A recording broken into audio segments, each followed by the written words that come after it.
Здравствуйте, дорогие подписчики и гости канала Сержика Гейм. В этом видео мы с вами создадим инвентарь и первый предмет, который мы можем взять с собой. Вначале я создам плоскость, на которой будет размещен наш игрок. Задаю координаты плоскости, размер и создаю игрока, то есть камеру от первого лица. Передвигаю ее. И теперь мы создаем вторую сцену, которая будет называться инвентарь. На ней будут располагаться ячейки инвентаря, которых я создам с помощью 2D наложения. Также я рекомендую создавать, как я сейчас сделал, пустую камеру, чтобы мы могли видеть курсор мыши и управлять им. Потому что если мы разместим сцену без камеры, то курсор будет находиться на середине в одном месте, и он будет невидимым. Теперь мы с вами переключаемся на первую сцену и создадим первый предмет, который мы сможем подобрать. Это будет вот такой куб 5-го размера. Я на него поставил вот такую вот текстуру. И теперь прописываю его поведение.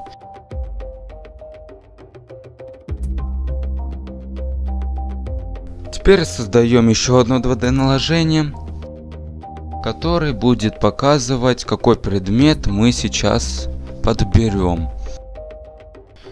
Я сейчас написал этот текст для того, чтобы видеть, как будет выглядеть сообщение о том, что мы можем взять предмет. Теперь мы должны задать переменную при приближении к кубу. Создадим переменную item, чтобы переменная при приближении камеры к нашему кубу была равна единице. И как раз мы сменяем текст на 2D наложение, который мы только что создавали. И текст теперь будет о том, что мы можем подобрать вот этот вот куб. Теперь мы делаем вот это вот 2D наложение невидимым и добавляем пункт к нашему кубу о том, что если мы приблизимся к нему, то вот эта надпись появится. Теперь мы должны проделать с кубом противоположные действия. То есть, если наша камера отходит от куба, то есть наш игрок отходит от куба, то мы значит делаем невидимым наше 2D наложение и задаем переменную item нулю. Теперь прописываем поведение 2D наложению.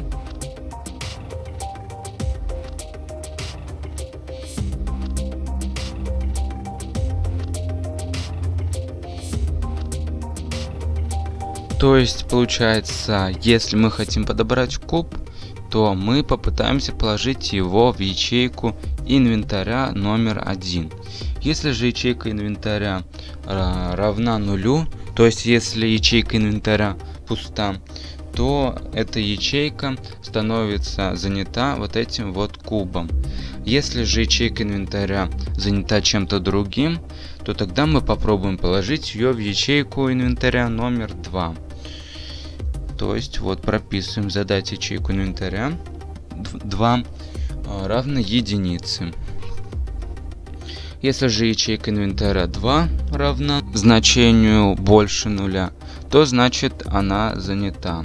И мы попытаемся положить наш предмет в ячейку номер 3.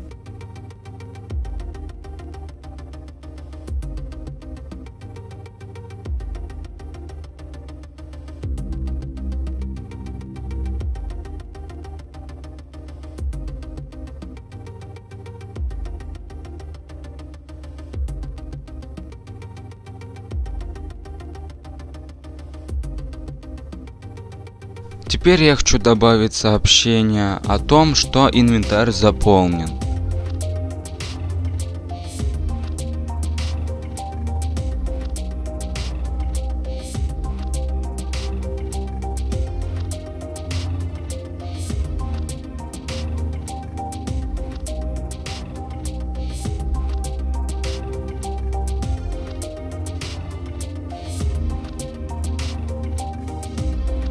Теперь мы делаем это 2D наложение невидимым и возвращаемся к нашему сообщению о том, что мы можем подобрать как раз таки вот этот вот куб.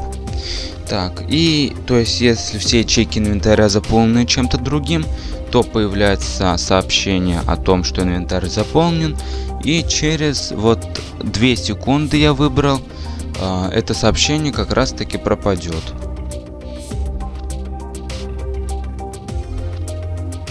Теперь мы перемещаемся на вторую сцену, где находится наш инвентарь, и прописываем поведение ячеек инвентаря.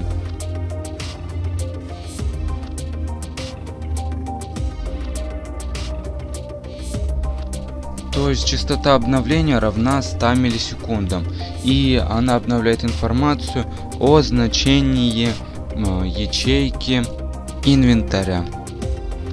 То есть если ячейка инвентаря под номером 1 хранит в себе вот этот наш куб, то значит мы изменяем текстуру, которую вы выберете сами для себя, вот этого объекта. И теперь мы повторяем то же самое действие с оставшимися 3 ячейками.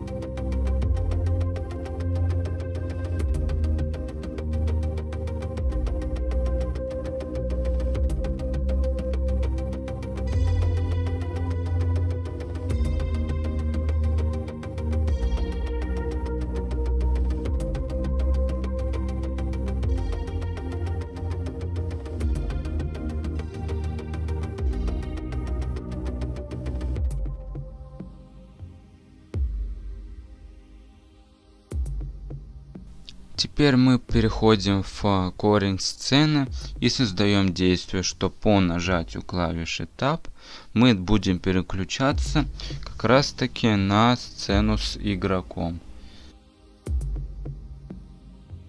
Но теперь мы проделываем похожее действие только на первой сцене.